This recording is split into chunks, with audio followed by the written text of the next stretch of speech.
بسم الله الرحمن الرحيم والصلاة والسلام على أشرف الأنبياء والمرسلين محمد وآله الطيبين الطاهرين.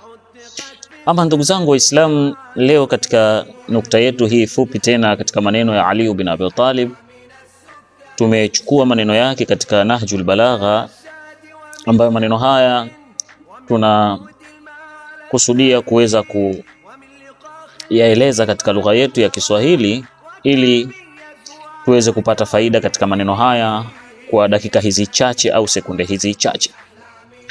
Anasema al-Imamu Ali bin Abi Talib, anasema shatani ma baina amalaini, umbali ulioje baina ya matendo ya aina mbili.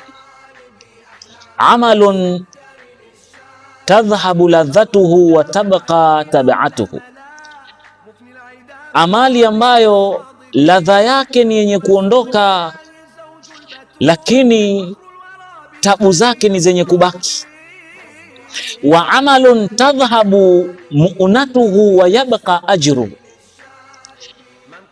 na matendo ambayo inaondoka yale matatizo au zile shida ulizokuwa umezipata, lakini wayabaka ajru, lakini malipo yake bado yapo. Al-Imamu Ali katika maneno haya anatuambia nini? Anatuambia hivi kwamba amali ziko mbili. Amali zilizo njema ni amali ambazo hizi tabu tutakazozipata au tabu anazozipata anayefanya amali nzuri, amefunga, kiu kimemsumbua, amekwenda hija, ameenda kule akawa anazunguka na hivi matembezi, amali hizi amepata tatizo kweli, kwa maana ya kwamba kuna hali ya kiwiliwili kuchoka, lakini malipo yake yanabakia milele. Hizi ni amali njema.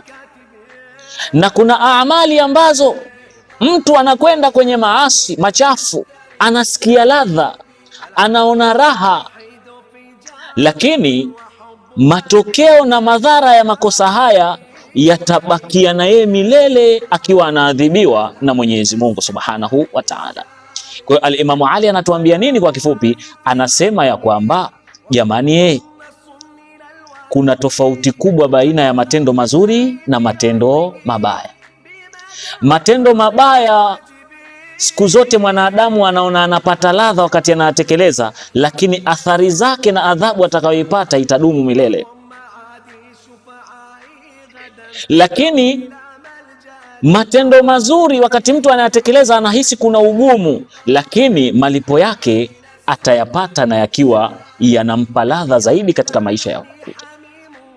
Kwa hiyo nini maana yake? Kwa wale ambao tumemkosea Mwenyezi Mungu Subhanahu wa Ta'ala, tuna fursa ya kuomba msamaha na kuachana na yale mambo ambayo yalikuwa ni machafu, tukarudi katika mambo yaliyo ya kheri, ambayo mambo haya ya kheri ujira wake utabakia milele na tutalipwa na Mwenyezi Mungu Subhanahu wa Ta'ala. Haya ni maneno ya mwanafunzi na mtu ambaye ni babu, ni mlango wa elimu ya Bwana Mtume Muhammadin sallallahu alayhi wa alihi wasallama. Kwa nini? Kwa sababu Bwana Mtume anasema ana madinatul ilmi wa aliyu babuha, mimi ni mji wa elimu na mlango wa kufika katika mji huo ni Ali bin Abi Talib salawatullahi wasalamu alayhi. Kwa hiyo tunaweza tukajifunza kadiri tunavyoweza katika maneno haya ya Ali ibn Abi Talib.